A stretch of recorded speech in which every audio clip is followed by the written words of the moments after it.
Muy buen día, mis hermanos. Es una bendición estar en el día del Señor para adorarle, para escuchar su palabra. Y les mando muchos saludos. Oramos por ustedes, especialmente los que están batallando en alguna dificultad por la pandemia. Y estamos para servirles, hermanos. Y para mí es una bendición grabar esta predicación.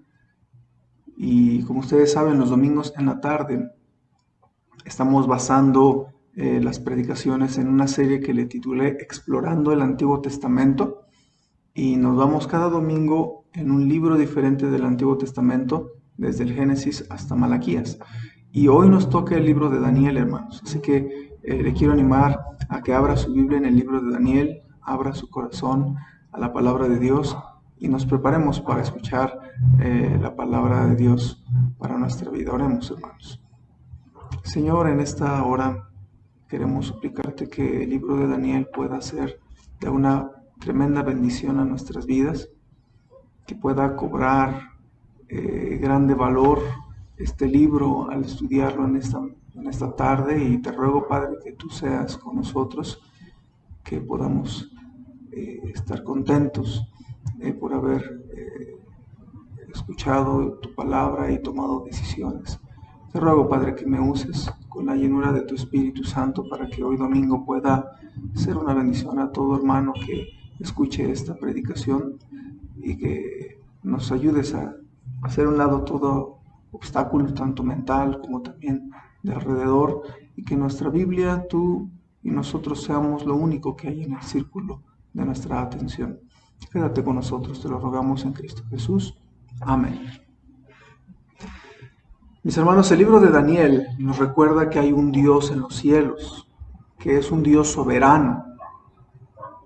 Daniel 2:28 dice: pero hay un Dios en los cielos, el cual revela los misterios, y él ha hecho saber al rey Nabucodonosor lo que ha de acontecer en los postreros días. He aquí tu sueño y las visiones que has tenido en tu cama. Así que el tema del libro de Daniel es la soberanía de Dios, que hay un Dios en los cielos. Dios es soberano, y eso significa, mis hermanos, que Dios reina sobre los asuntos de la tierra. Dios reina sobre todos los reinos. Dios impera sobre todos los imperios, sobre todos los reyes, sobre todos los gobernadores políticos, aún sobre los presidentes y los encargados de gobierno.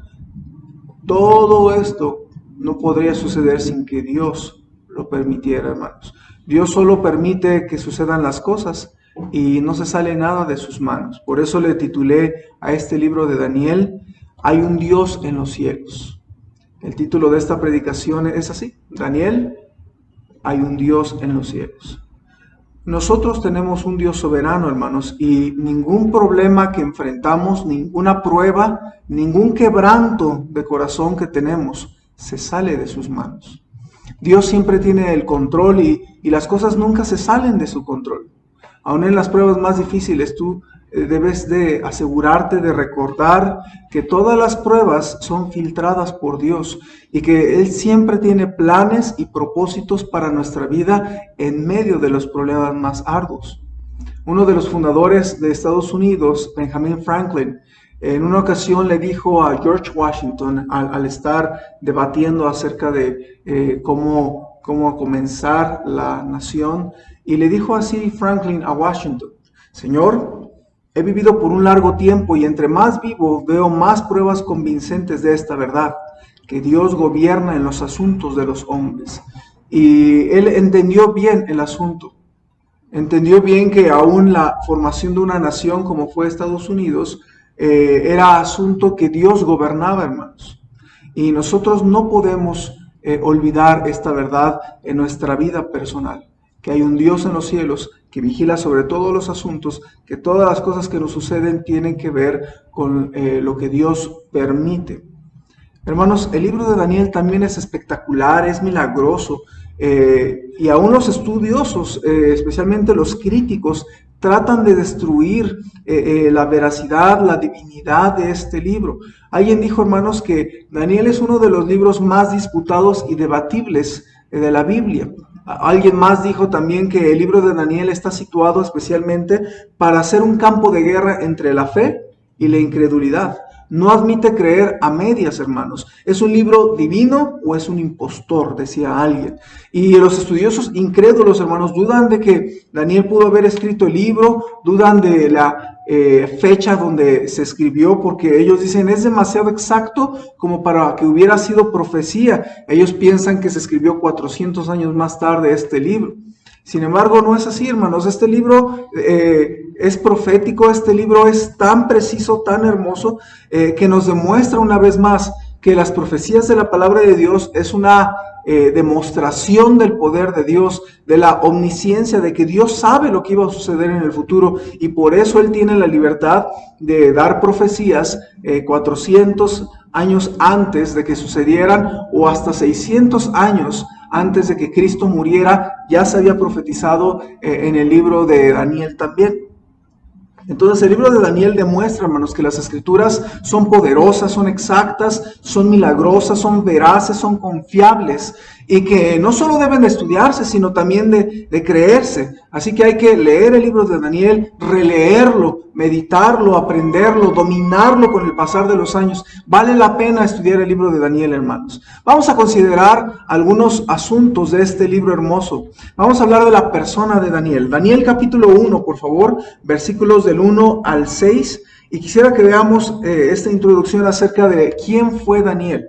Dice la palabra de Dios: en el año tercero del reinado de Joacim, rey de Judá, vino Nabucodonosor, rey de Babilonia, a Jerusalén y la sitió, la rodeó. Y el Señor entregó en sus manos a Joacim, rey de Judá, y parte de los utensilios de la casa de Dios, y los trajo a tierra de Sinar, a la casa de su Dios, y colocó los utensilios en la casa del tesoro de su Dios.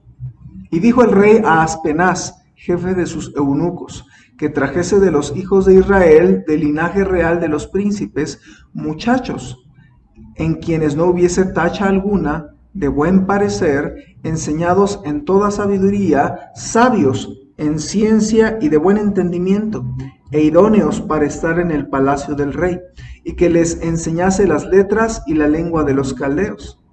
Y les señaló el rey ración para cada día de la provisión de la comida del rey, y del vino que él bebía, y que los criase 3 años, para que al fin de ellos se presentasen delante del rey. Entre estos estaban Daniel, Ananías, Misael y Azarías, de los hijos de Judá. La persona de Daniel tiene mucho que enseñarnos, hermanos.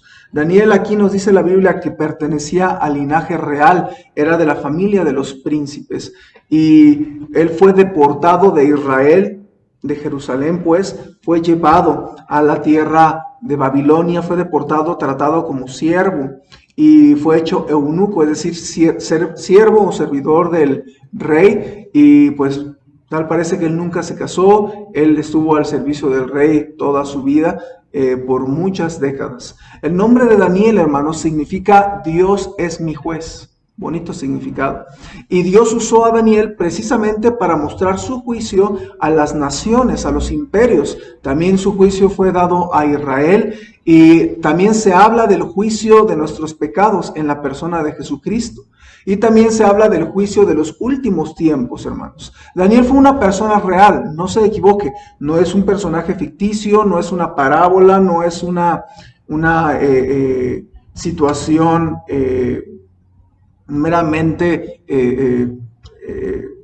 no es una historia nada más, o una fábula. Hermanos, fue un personaje real, y Cristo mismo habla del Señor, el Señor con toda su autoridad habla de Daniel como una persona real. Mateo 24:15 dice: por tanto, cuando veáis en el lugar santo la abominación desoladora de que habló el profeta Daniel, el que le entienda, entonces los que estén en Judea huyan a los montes. Entonces la Biblia está hablando de Daniel como un personaje real, como una persona auténtica. ¿Okay? Daniel fue un funcionario del gobierno de varios imperios y fue profeta, hermanos. Secularmente fue un político, si me lo permite, y espiritualmente fue un profeta que nos da un precioso libro. Ahora, Daniel fue un funcionario de gobierno durante dos imperios, durante el imperio babilónico y el imperio persa. Fue un político muy experimentado en diferentes lugares, en diferentes imperios, y él sirvió bajo tres reyes. En Babilonia él sirvió bajo Nabucodonosor y bajo el rey Belsasar, y luego en Persia, ya que Persia dominó Babilonia, ahora sirvió bajo el rey Darío, rey de Persia. Y él fue un hombre muy inteligente, fue un hombre también que al tener las profecías sufrió bastante porque vio el juicio de su pueblo. Pero hermanos, la Biblia dice que Daniel fue muy amado por Dios. Eso es un aspecto muy precioso de la vida de Daniel, a pesar de que él sufrió mucho, a pesar de que él fue soltero, no tuvo una familia según dice la Biblia, no vemos a ningún familiar, ni esposa ni hijos, pero él fue un hombre que sabía que era muy amado por Dios. Daniel 10:11 dice la Biblia que el ángel le dijo: Daniel, varón muy amado, está atento a las palabras que te hablaré y ponte en pie, porque a ti he sido enviado ahora. Y hermanos, es muy importante que recordemos, nosotros que también somos igualmente amados por el Señor, somos muy amados en Cristo Jesús. La Biblia dice que nada ni nadie nos podrá separar del amor de Dios que es en Cristo Jesús, Señor nuestro. Y hermanos, el amor de Dios es una garantía para ti y para mí, de que no importa lo que te pase, no importa lo que venga a tu vida, el amor de Dios nunca deja de ser por nosotros. Y podemos sentirnos como Daniel, muy amados, hermanos. Qué bonito que somos muy amados, somos el pueblo del Señor. Y Daniel era un hombre espiritualmente fuerte y firme, hermanos. La Biblia nos enseña que Daniel era un hombre de oración, de ayuno y de las Escrituras. Por favor, acompáñame a Daniel 9. Daniel 9, en el inicio del capítulo, nos habla un poquito de la vida espiritual de Daniel. Y no es sorpresa que Daniel fuera un hombre fuerte, un hombre firme en la fe, por sus hábitos, por su alimentación espiritual. Note Daniel 9 como dice: en el año primero de Darío, hijo de Asuero, de la nación de los Medos, que vino a ser rey sobre el reino de los Caldeos, en el año primero de su reinado, dice: yo, Daniel, miré atentamente en los libros el número de los años de que habló Jehová al profeta Jeremías, que habían de completarse las desolaciones de Jerusalén en 70 años. Y volví mi rostro a Dios el Señor, buscándole en oración y ruego, en ayuno, cilicio y ceniza.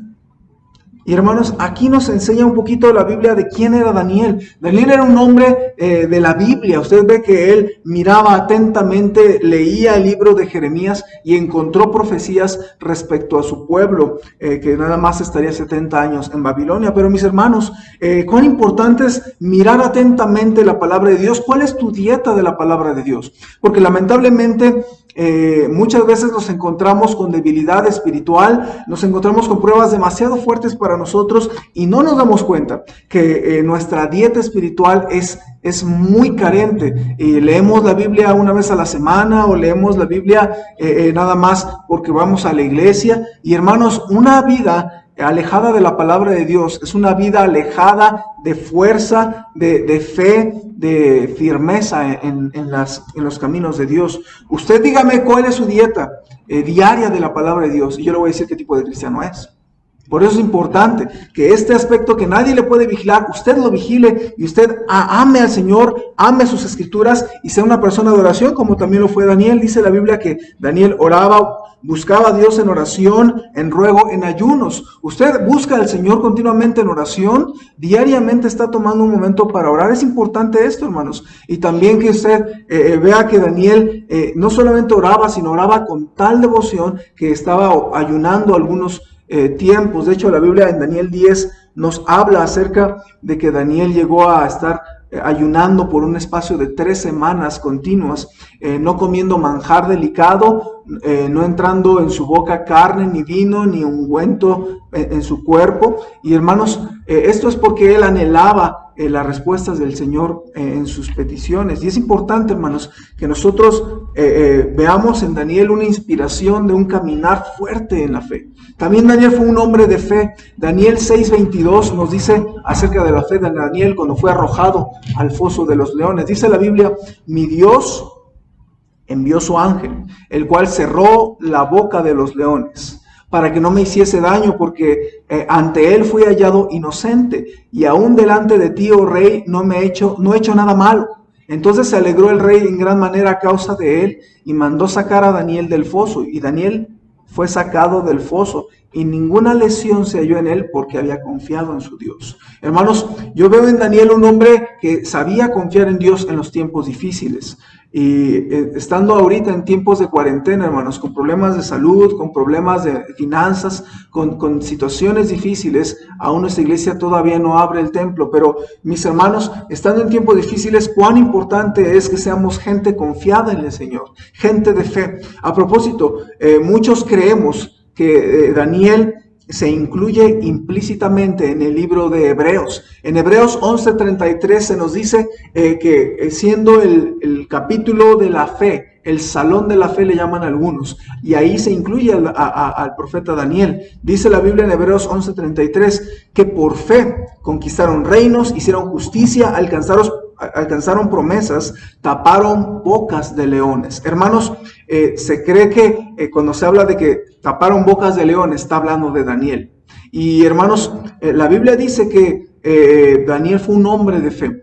Y eso es digno de ser imitado por todos nosotros. Fue un gran hombre de Dios que nos desafía a ser mejores en nuestra vida espiritual. Y algo interesante es que alguien dijo al estudiar el libro de Daniel que a diferencia de todos los demás personajes nombrados en la Biblia, no hay ninguna falla revelada sobre la vida o el carácter de Daniel. Qué tremendo es esto, hermanos. Que a pesar de que él era un humano y seguramente era falible como todos, sin embargo en la Biblia no se revela ninguna falla ni de su vida ni de su carácter. Esto es algo digno de imitarse, hermanos, digno de imitarse como persona y digno de verse como un ejemplo de vida. Y hermanos, Daniel fue un hombre así. Ahora vamos a hablar además de su persona, hablemos de su libro. Vamos a hablar de algunas peculiaridades del libro de Daniel. En primer lugar, hermanos, fue escrito en hebreo y también en arameo. El libro de Daniel fue escrito en hebreo como todo el Antiguo Testamento, pero tiene un paréntesis extenso en medio del libro de Daniel que está escrito en arameo. Ese paréntesis es del capítulo 2, versículo 4, hasta el final del capítulo 7, es decir, del capítulo 2, versículo 4 al capítulo 7, versículo 28, toda esa sección está escrita en arameo, solamente que nosotros no lo vemos reflejado, lo vemos en español igual que todo. Pero hermanos, esto es interesante porque el arameo era el idioma de la corte real de Babilonia y es parecido al hebreo, pero son idiomas diferentes. Son idiomas parientes, si me lo permite, pero eran idiomas diferentes. Y en este libro, hermanos, es interesante que cuando Dios se dirige a su pueblo Israel para hablar de Israel, se escribe en hebreo. Pero cuando Dios se refiere a profecías para los gentiles, Dios se refiere a eventos para las naciones, Dios se refiere a ellos en arameo. Es muy interesante la manera en que se dirige, porque Dios se dirige en tu propio idioma. Qué bendición que tenemos la Biblia en español y no solamente en hebreo, arameo y griego. La tienes en tu idioma porque Dios te quiere hablar en tu idioma. Y Dios permitió la traducción bíblica para que nosotros entendamos. Y es interesante este aspecto del libro de Daniel. Está escrito en hebreo y en arameo. Otro asunto, hermanos, es la división del libro. El libro se puede dividir naturalmente en dos secciones. Cuando usted lee el libro de Daniel, puede echárselo, como se dice, puede echárselo en una sola sesión, ¿verdad? En una buena horita puede leer el libro de Daniel. Y hay dos partes del libro de Daniel, capítulo 1 al capítulo 6 y luego capítulo 7 al capítulo 12. Entonces se puede dividir en dos partes. La primera parte es meramente histórica, es más bien histórica en su contenido. Tiene narraciones históricas, hermanos, y usted ve ahí en la pantalla un pequeño cuadrito que habla del resumen de cada capítulo. Capítulo 1 habla de Daniel y sus amigos yendo a su destino Babilonia y las decisiones de pureza que tomaron. Capítulo 2 habla del sueño de la imagen de varios metales. Capítulo 3 de Sadrach, Mesach y Abednego, cómo al ser presionados permanecen fieles al Señor. Capítulo 4 fue escrito por el rey Nabucodonosor y habla de su soberbia y de su humillación.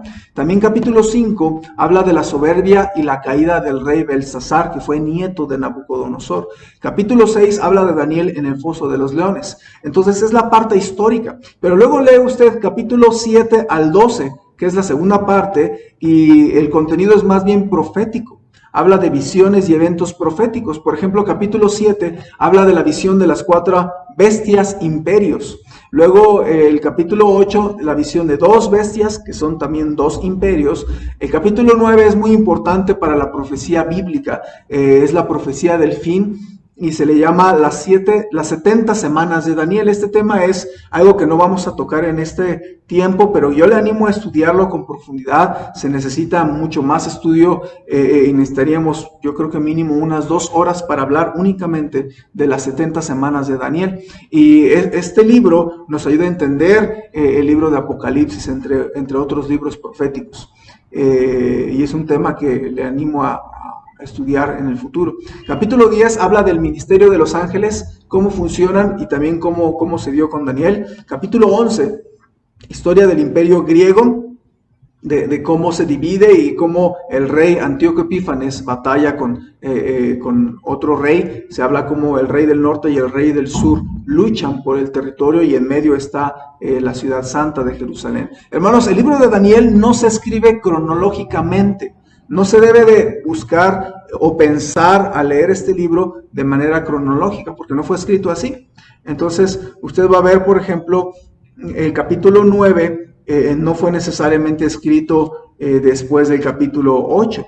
Usted va a ver cómo diferentes capítulos, por ejemplo, el capítulo 8 habla que es durante el reino del rey Belsasar. Entonces el capítulo 8 tal vez podríamos meterlo después del capítulo 4, cronológicamente hablando. Entonces lo que estoy diciendo es que no piense que al leer la Biblia, el libro de Daniel, el capítulo 1 es históricamente cronológico, de manera que el 1, y luego sigue el 2, luego el 3 y así hasta el 12, ¿no?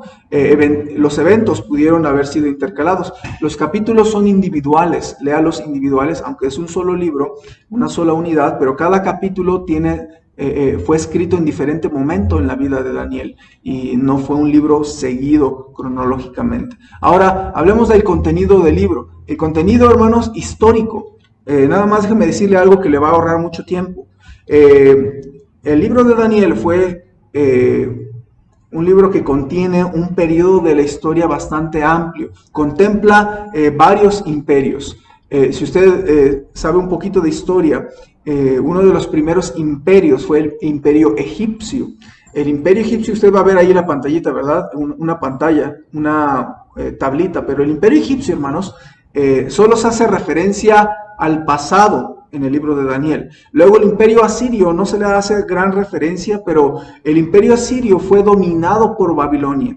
Y el imperio babilónico, desde Daniel capítulo 1, versículo 1, vemos, hermanos, que se habla ya del reinado de Nabucodonosor, el rey de Babilonia. Entonces, el imperio asirio fue conquistado por Babilonia. Babilonia, sí se habla mucho de este imperio, se habla de Nabucodonosor y Belsasar. Luego Persia domina Babilonia y se habla del rey Darío el Medo y también rey Ciro. Y también luego Persia es dominado por Grecia y se habla de Grecia aquí, se habla de Alejandro Magno, aunque no se menciona su nombre como tal, pero se menciona quién iba a ser, que fue quien impulsó el imperio griego. Luego Roma vence a Grecia y no se hace ninguna mención de algún rey. Luego en el futuro, hermanos, se mencionan 2 imperios que va a haber: un imperio romano revivido, unificado en el futuro, y se hace referencia a 10 naciones.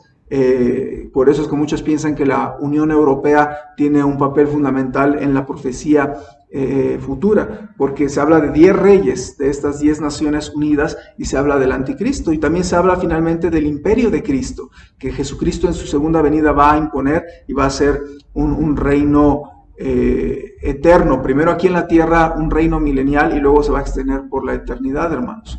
Entonces, si usted piensa en este orden, le va a ayudar mucho a leer acerca de los imperios en el libro de Daniel.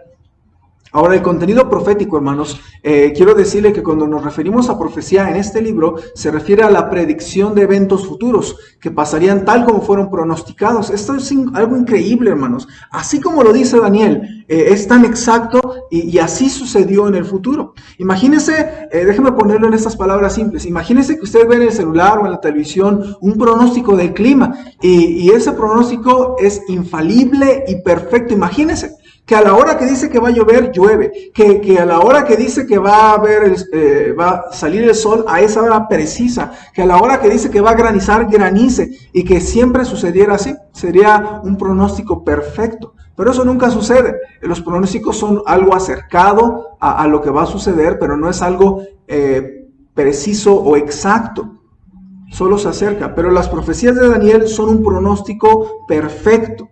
Por eso es que se le llama que las profecías de Daniel son historia preescrita, que algunos eventos no habían sucedido, pero se escriben como si ya hubieran sucedido, porque Dios sabe lo que va a suceder antes de que acontezca, de manera que pues Dios lo profetiza tal como sucede. Las profecías de la Biblia siempre se cumplen literalmente. Usted lo puede ver varias veces en el libro tanto de Daniel como en otros libros proféticos. Ahora, las profecías son acerca de Babilonia, acerca de Persia, acerca de imperios futuros, como mencioné hace un momento, pero también acerca de Israel. Yo decía que se habla de que la historia del pueblo de Israel se basa en 70 semanas proféticas de 7 años cada una. Daniel 9:24, escúchelo nada más, dice la Biblia: 70 semanas están determinadas sobre tu pueblo y sobre tu santa ciudad para terminar la prevaricación y poner fin al pecado y expiar la iniquidad, para traer la justicia perdurable y sellar la visión y la profecía y ungir al santo de los santos. Está hablando de la historia de Israel, del pueblo de Israel. Va a durar 70 semanas. Ahora, en el hebreo, hermanos, se dice 77. Entonces, no se refiere a una semana literal de 7 días, porque en el hebreo no dice 70 semanas, dice 77. Entonces, para nosotros, así como decimos docenas, se refiere a una unidad de 12. Así, cuando dice 77 o 70 heptadas, está hablando de una unidad de 7. La Biblia en español lo traduce semanas, pero se refiere a 70 grupos de 7. La pregunta es ¿de qué? Nuestras semanas tienen 7 días, pero estas heptadas, estos grupos de 7, 77, se refiere a unidades de 7 años. Entonces, cada semana profética en el libro de Daniel dura 7 años. Okay, entonces está hablando de un periodo de 490 años. Estudielo con más calma, esto no lo vamos a estudiar ahorita, pero solamente le decía que Dios le dice a Daniel el plan que tiene para con su pueblo en un grupo de 70 grupos de 7 años, 70 heptadas. ¿Okay? También se habla de las profecías acerca del fin de todo. Daniel 8:17 dice: vino acerca de donde yo estaba, y con su venida me asombré y me postré sobre mi rostro. Pero él me dijo: entiende, hijo de hombre, porque la visión es para el tiempo del fin. También dice en el versículo 19: y dijo: he aquí yo te enseñaré lo que ha de venir al fin de la ira, porque eso es para el tiempo del fin. Hermanos, Dios en el libro de Daniel explica varias cosas que son para el fin de los tiempos, el fin de esta era. Y también Dios profetiza acerca de las 2 venidas de Cristo en el libro de Daniel. La primera se habla del sacrificio por nuestros pecados, y la segunda que se habla para reinar sobre la tierra. Yo hace rato leía Daniel 9:24, donde se habla de ungir al santo de los santos, que es cuando Cristo va a ser ungido como rey. Pero también, hermanos, se habla del Mesías príncipe. Daniel 9:26 se habla de esto. Dice la Biblia: y después de las 62 semanas proféticas, se quitará la vida al Mesías, mas no por sí, y el pueblo de un príncipe que ha de venir destruirá la ciudad y el santuario, y su fin será con inundación.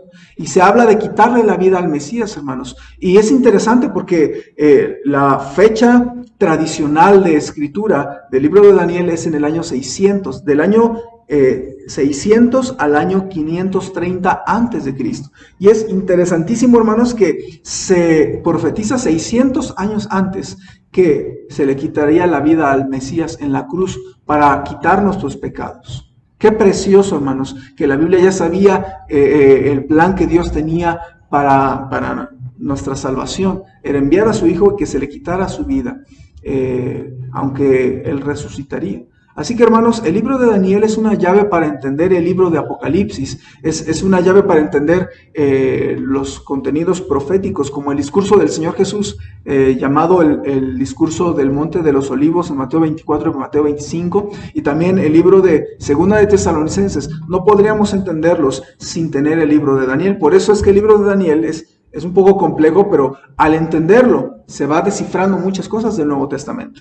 Por eso es importante aprenderlo, estudiarlo, releerlo, meditarlo, estudiarlo y dominarlo en su contenido y también aplicarlo para entender el resto de la profecía. Hermanos, en cuanto a sus autores y escritores, les quiero recordar que toda la Biblia tiene un solo autor y es el Espíritu Santo.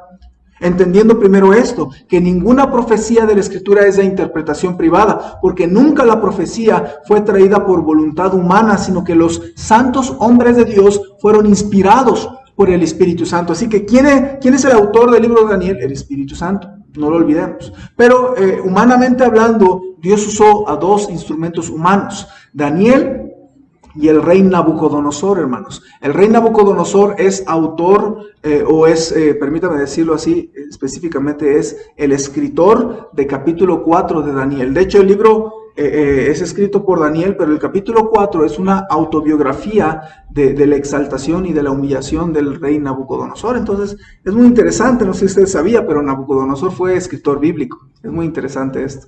Hermanos, déjenme decirle algo más en cuanto a cómo interpretar el libro de Daniel. La Biblia, hermanos, en su totalidad debe interpretarse literalmente, no alegóricamente. Alegóricamente es buscarle un significado escondido entre las palabras. Y eso no es correcto, hermanos. La Biblia da su propio significado. Al decir literalmente, hermanos, nos referimos a que estudiamos el significado de las palabras como está en el diccionario.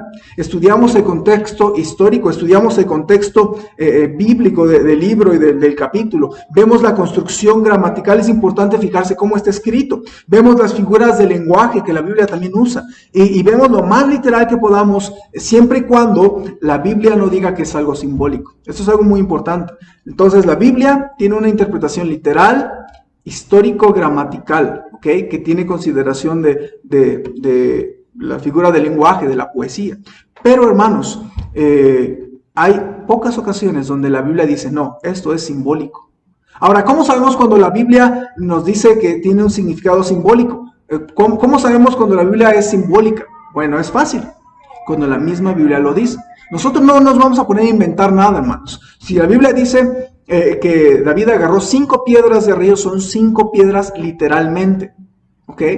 Entonces, quiero decirle que la Biblia debe de estudiarse literalmente. Solo vamos a tomarla simbólicamente cuando la Biblia dice que es simbólico y la Biblia le da el significado simbólico, no nosotros. Déjenme poner algunos ejemplos en el libro de Daniel. En el capítulo 4 se habla de cómo Nabucodonosor habría de ser juzgado y él sería como una bestia. Literalmente se habla de una transformación mental. Y si nosotros vemos lo que la Biblia dice de Nabucodonosor, no es un símbolo. Literalmente habría de pasar algo así. Fíjense, hermanos, Daniel 4:33 nos habla de este cambio que iba a tener Nabucodonosor. Dice la Biblia, en la misma hora se cumplió la palabra sobre Nabucodonosor y fue echado de entre los hombres y comía hierba como los bueyes y su cuerpo se mojaba como con el rocío del cielo hasta que su pelo creció como plumas de águila y sus uñas como la de las aves. Está hablando de una transformación del rey Nabucodonosor. Ahora, no es una transformación física, hermanos, sino más bien es una transformación de su mente. Tuvo un problema mental que le hizo conducirse como un animal. ¿Y esto por qué lo decimos? No porque yo sea la autoridad, la misma Biblia nos dice esto. Daniel 5:21 dice, y fue echado de entre los hijos de los hombres, y su mente se hizo semejante a la de las bestias, y con los asnos monteses fue su morada. Hierba le hicieron comer como a buey, y su cuerpo fue mojado con el rocío del cielo, hasta que reconoció que el Altísimo, Dios, tiene dominio sobre el reino de los hombres, y que pone sobre él al que le place. Y hermanos, entonces se profetiza que habría un cambio en Nabucodonosor como animal. Esto no es simbólico. Esto es algo que realmente sucedió. Ahora, para los que no lo saben, hermanos, esto es posible que ocurra.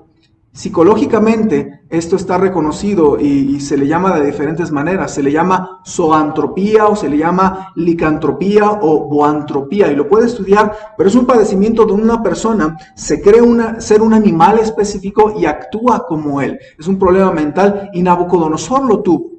Hermanos, entonces esto es algo que se profetiza y debemos creerlo que se iba a cumplir literalmente, y eso sucedió.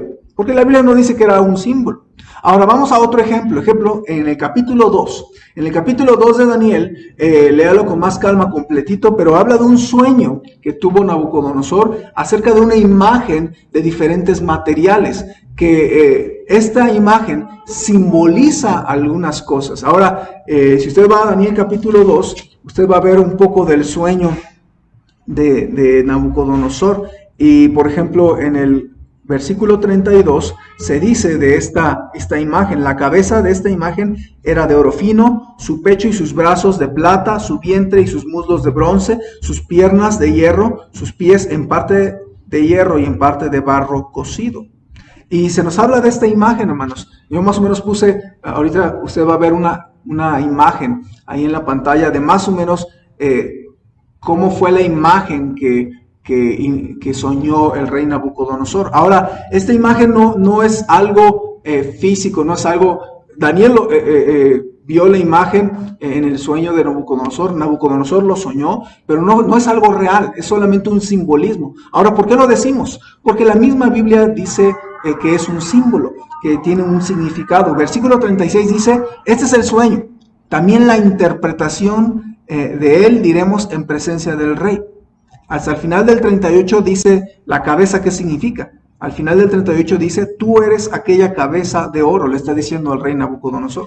Después dice en el 39, y después de ti se levantará otro reino inferior al tuyo, que habla la parte de plata, y luego un tercer reino de bronce, el cual dominará sobre la tierra, y el cuarto reino será fuerte como hierro, y como el hierro desmenuzará y rompe todas las cosas, desmenuzará y quebrantará todo. Entonces, si usted lee así rápidamente, con atención, el capítulo 2, ve de una imagen, pero no es una imagen literal. La ve Nabucodonosor, pero significa otra cosa. Entonces, el metal, el oro, simboliza a Nabucodonosor, no porque yo lo diga, no, a mí se me haya ocurrido. La misma Biblia, cuando cambia el significado de las cosas, lo dice ahí. Entonces, no vaya buscando en la Biblia que toda sea simbólica, no. Nada más, la Biblia es simbólica cuando la misma Biblia cambia el significado. ¿Ok? Entonces usted ve ahí que se trata de 4 imperios. La cabeza de oro significa Babilonia. El pecho de plata significa el reino posterior, que fue Persia, lo sabemos por la historia. Y luego la parte de bronce fue el tercer reino, que sabemos por la historia que es Grecia. Y luego el cuarto reino, que era de hierro y también de barro, es el reino o el imperio romano, hermanos. Esto ya lo sabemos por la historia. Entonces, lo que Daniel dijo del sueño se cumplió con la historia. Ahora, otro ejemplo es capítulo 7. Capítulo 7 es un capítulo que puede causar hasta miedo a algunos, porque habla de 4 bestias terribles.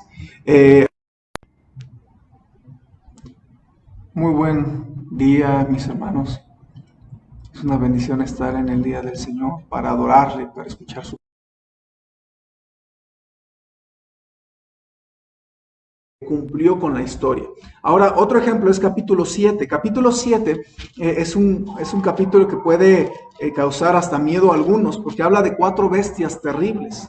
Hay una visión de Daniel donde él ve 4 bestias que no existen literalmente, hermanos, sino son simbólicas, y habla de 4 imperios, de estos 4 mismos imperios, pero ahora en vez de hablarlos a través de metales, los describe como bestias. Y ahí le pongo en la pantalla una ilustración de cómo serían estas 4 bestias. No existen. Ahora, ¿por qué Dios permite que Daniel vea estas visiones? Daniel ve estos animales raros, pero son un simbolismo, hermanos. No son animales reales, no son animales que existen. Son imágenes que Dios le da a Daniel para darle un simbolismo. Se habla de un león con alas, una especie de grifo, ¿verdad? Como se manejaba en las pinturas babilónicas y los grabados. Y eso se refería al imperio babilónico, a la supremacía del imperio. Luego se habla de un oso con 3 costillas en la boca, que se apoyaba más en un lado que en el otro de sus patas, y habla del imperio persa que se constituía de 2 naciones, Media y Persia. Luego un leopardo de 4 cabezas y 4 alas, que era el imperio griego, y luego una bestia de grandes dientes, que era el imperio romano. Y luego se habla de que esta bestia tiene 10 cuernos, y se habla del imperio romano futuro, y del cuerno pequeño, que es el anticristo. Y todas estas cosas, hermanos, están explicadas en el capítulo 7. No necesita usted imaginarse qué significará, porque la Biblia misma dice a qué se refieren estas 4 bestias. Y espero, hermanos, en el Señor que esta explicación del contenido que hemos tenido hasta ahorita le intrigue un poco, le interese, le cause apetito a leer el libro de Daniel una vez más, y que se anime a leerlo con más interés, con más amor por las Escrituras. Le quiero animar a que toda esta información la tenga en su mente, para que le facilite entender mejor el libro de Daniel y no lo vea con tanta laguna luego que nos leemos la Biblia. Pero, hermanos, no quisiera que nos estacionemos solo en lo profético, solo en las características del libro. Vamos a hablar de algunas lecciones de Daniel para el corazón, y vamos a hablar de esto para finalizar, hermanos. El libro de Daniel nos habla de la importancia de tener propósitos del corazón para crecer en la fe. Daniel 1:8 es un versículo que le animo a memorizar, hermano. Y este versículo nos habla de cómo Daniel era en su corazón. Dice la Biblia: y Daniel propuso en su corazón no contaminarse con la porción de la comida del rey, ni con el vino que él bebía. Pidió, por tanto, al jefe de los eunucos que no se le obligase a contaminarse. Hermanos, esta parte de Daniel 1:8, es un tremendo versículo que nos habla del interior de Daniel. Y nos habla de que Daniel se propuso en su corazón, él tenía en su mente la meta, su deseo era no contaminarse, tener una vida limpia delante de Dios. Y, hermanos, esto nos enseña algo tremendo, que para que tú y yo crezcamos en la fe, que para que tú y yo podamos seguir madurando en la fe, necesitamos tener propósitos espirituales dentro del corazón. Hermanos, la Biblia nos enseña que es importante proponernos algo, espiritualmente hablando. Un servidor, al estudiar la carrera de administración de empresas, allá fuera en la secular, hablan mucho de propósitos, hablan mucho de metas, de misión, de filosofía de una empresa. Se habla de querer lograr metas a corto, mediano y largo plazo, y se habla de medición, de objetivos, todas estas cosas, hermanos. Y porque el mundo quiere lograr algo para las empresas. Pero es triste, hermanos, que cuando hablamos de la fe, los cristianos andamos como un barco velero que vamos para donde el viento nos lleva.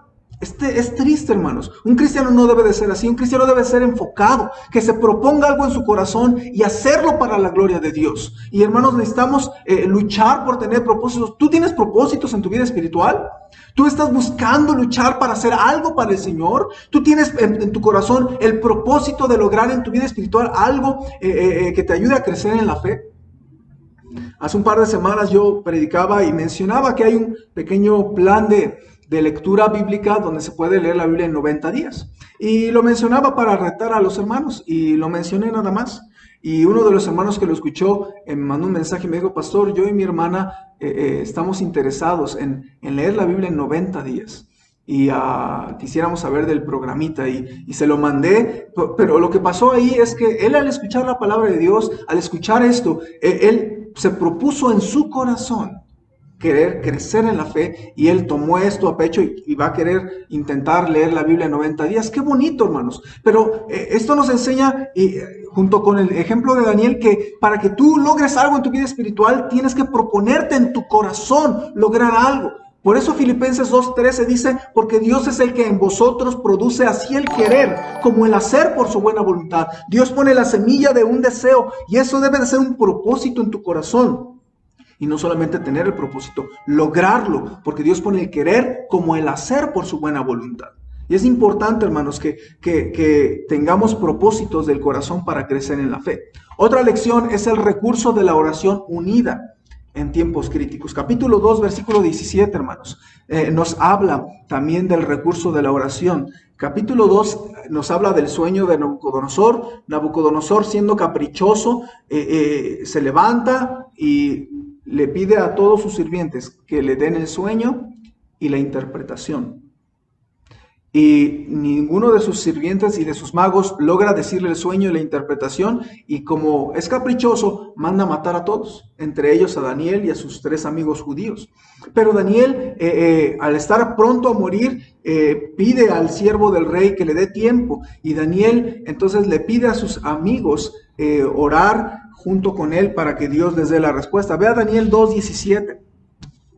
Dice la Biblia que Daniel, dice ahí la Biblia, luego se fue Daniel a su casa e hizo saber lo que había a Ananías, Misael y Azarías, sus compañeros, para que pidiesen misericordias del Dios del cielo sobre este misterio, a fin de que Daniel y sus compañeros no pereciesen con los otros sabios de Babilonia. Aquí la Biblia nos dice cómo Daniel estaba en una situación de vida y muerte realmente, y sin embargo Daniel conocía bien el poder del recurso de la oración unida, hermanos. Eso es bien importante, porque muchas veces como cristianos nos ahogamos solos en un problema y pues como no queremos que nadie se entere, nos ahogamos solos, nos morimos solos en nuestro problema. Y sin embargo Daniel no hizo esto. Daniel sabía que hay un poder precioso en la oración unida por un problema.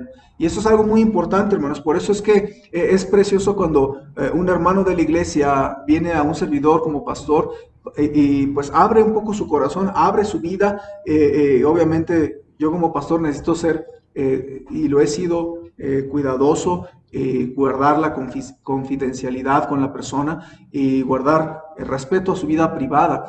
Y hermanos, entonces podemos orar, a veces los hermanos dan su petición para que los hermanos de la iglesia oren, porque ellos entienden que tal vez tienen que abrir un poco su vida, pero su iglesia va a orar por ellos, su pastor va a orar por ellos. Y esto, hay poder en la oración unida. Daniel sabía que necesitaba que alguien más orara por él. Hermano, entienda que usted no tiene que lidiar con sus problemas solos y ahogarse solo. Usted necesita buscar a alguien de confianza, a alguien espiritual que le ayude a orar. Tal vez no puede solucionarlo, pero puede orar con usted.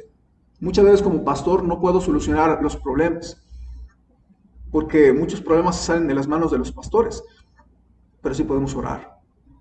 Sí podemos pedir al Señor que Él sea con los hermanos en batallas. Y hemos visto victorias, porque Dios bendice la oración unida. El Señor Jesucristo en Mateo 18:19 dice, otra vez os digo que si 2 de vosotros se pusieren de acuerdo en la tierra acerca de cualquiera cosa que pidieren, les será hecho por mi Padre que está en los cielos. Tal vez lo más sabio que puedes hacer en un problema, en una crisis, es hablar con tu pastor, acercarte, pedir una cita o hablar con una persona madura o buscar la manera de que la iglesia sepa de un problema muy delicado con el fin de que oremos unidos, porque es un gran recurso la oración unida, hermanos. Qué preciosa enseñanza nos deja Daniel. Otra lección, hermanos, es que Dios da conocimiento, inteligencia y entendimiento. Daniel 1:17, por favor.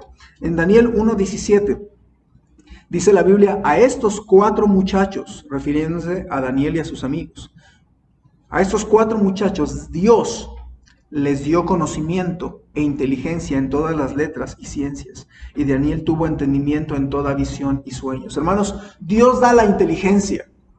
No es que uno de repente nació tan predilecto y nació un genio, no. Dios da inteligencia a los inteligentes. Por eso no deberíamos de ser orgullosos, o no deberían de ser orgullosos esos inteligentes. Dios te puede quitar la inteligencia que Él te dio si Él quiere, pero Dios da la inteligencia. Así que no hay razón de gloriarse o de presumir de que salió alto tu examen de IQ o no sé. No podemos gloriarnos porque Dios da la inteligencia. Dios da el conocimiento. Por eso la educación, hermanos, es una oportunidad que Dios da. Así que estudia hasta donde Dios te permita.